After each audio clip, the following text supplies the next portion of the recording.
Hey, let's welcome our friends Terry and Haley to the show from Sozo Children. Great to see both of you. Good morning. Thank you. Yeah, it's Good great morning. to see you. Yeah, Thank of course. Terry, we talk about this all the time, but Gelderman, who's our producer on O Brother Radio, and he works over at WBHM, he always has the best T-shirts. He comes in every Thursday with a different awesome T-shirt, and everyone is from Sozo. Yep. He calls it the 99-cent rack. It's the dollar rack, though, right? Yeah. We don't want any false advertising. It's popular. Yeah. And, it is part of the quote thrift store aspect of Sozo, but there's so much more, and that's what we talk about all the time. Is Sozo is not just a thrift store, right? Right. We do a lot of stuff in the community as well, like helping people with job training programs and things like that with some of the local organizations here in town, and also have a section in the middle where there's African craft goods and even a boutique section. Yeah, the boutique craft section with new clothing. Right. Yeah. No, for sure. But all the stuff from Uganda, those craft goods, that's my favorite part of the store. I love walking around and looking at all the great stuff that the artists have made. Yeah, people love that. I love just walking through there and looking at things myself all the time. Yeah, no doubt. Haley, how'd you get involved with Sozo? First of all, thanks for having me. You Of guys course. have the coolest studio thank ever. you. I know people can't see that, but it's really awesome. So I am the events coordinator for Sozo Children, and it really has been such an awesome role to get to be able to do. And so I started back, I guess, maybe the end of January, and just putting together events basically to raise funding and exposure to kind of all the things that we do at Sozo to help kids. And you guys have a great one coming up this weekend. Tell us about a Sozo Safari. Yes, I am super excited about this. So Sozo Safari is the live African experience at the Birmingham Zoo. It's an after-hours event from 5 to 8. And we're going to have a DJ. We're going to have the Sozo Choir, which is a group of kids that actually, some of them have been rescued. They come from Uganda, and they are here to perform all over the East Coast. They're going to be at this event on Saturday night. You're going to get to feed giraffes. They're going to be walking around with exotic animals. There's going to be an elephant apple toss, not to be confused with an elephant toss. Terry reminds me all the time, we're not tossing elephants. We're tossing apples so the elephants can come. So it's going to be just a really family-friendly, fun party environment with lots of unique experiences. I figured the elephants were tossing.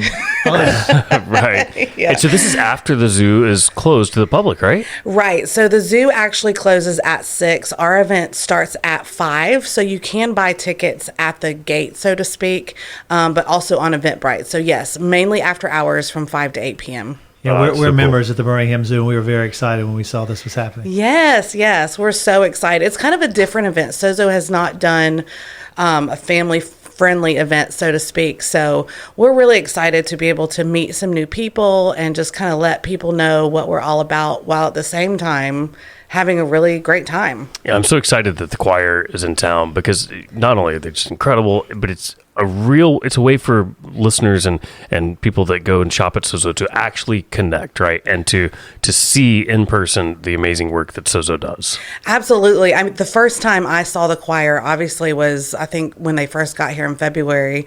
And that's the first time I've ever met a Sozo choir and saw them perform. And I just thought, oh my gosh, everyone has to see this. It really just connects that what, we're doing matters when people contribute, when they're even shopping at the thrift store.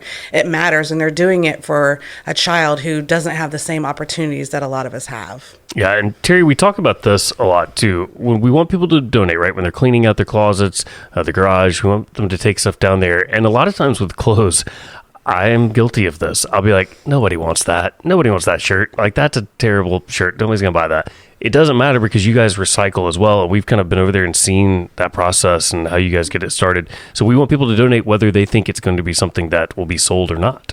Right. Bring it to us, and if we can't sell it, if it's maybe not quite as nice as you wished it was, we will recycle it. It'll go into it's 40 tons at a time, but it saves It's quite impressive. It really is. keeps them out of the landfills. Yeah, And so far doubt. we've gotten about 120 tons of material that have been recycled just That's in the amazing. past 2 years. Yeah, that really is crazy. And like, I mentioned the garage because I find things there at Sozo, like, chainsaws, snow skis. You name There's it. a little bit of everything. Yeah, there's a little bit of everything. And you don't have to look hard because everything is laid out like a department store. So That's you right. know exactly what you're looking for and you can go right there and find it. Yeah, and this isn't just like stuff people sometimes are getting rid of. A lot of times people donate stuff, right? If they're moving offices or whatever. And so, like, I remember, Reg, we were in there one time Yeah, and there was a office desk. furniture. There's an office desk that sold for literally pennies on the dollar because it had been donated, right? And so instead of paying the, $10,000 that desk might have cost or whatever, people were paying, a few $100s, I believe. So, there's always those kinds of finds as well. Well, this is going to be an awesome one coming up again this Saturday. Get started there at 5 o'clock, 5 to 8 at the Birmingham Zoo. It's the Sozo Safari, a live African experience. And, of course, a fundraiser for Sozo, which is so important. 100% of the proceeds go to Sozo Children and the great work that you guys do. So thank you all so much for everything you do, and we will see you there at the zoo this Saturday. Thanks, Haley. Thanks, Terry. Thank for you, having guys. us. Great to see y'all. Thank y'all for coming in this morning. Absolutely. Thank See you you. soon.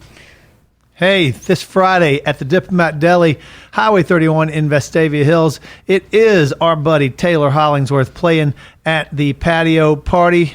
That is something that you need to take part in. That's right, the patio party goes from 6 to 8. You can go enjoy your dinner, you can have a cold beer, and you can listen to Taylor Hollingsworth jam on the patio from 6 to 8 p.m. They'll be doing that all summer long. They're live music every Friday. Patio party. Follow them on social media or go to diplomatdeli.com to see who's playing. And get down there, enjoy some of the Diplomat's delicious food, some of their ice cold beer, and their wine, and what else? Good times, of course. That sounds like a perfect thing for us to do after soccer Friday night. We're going to Nice. head over to the Dip and catch Taylor.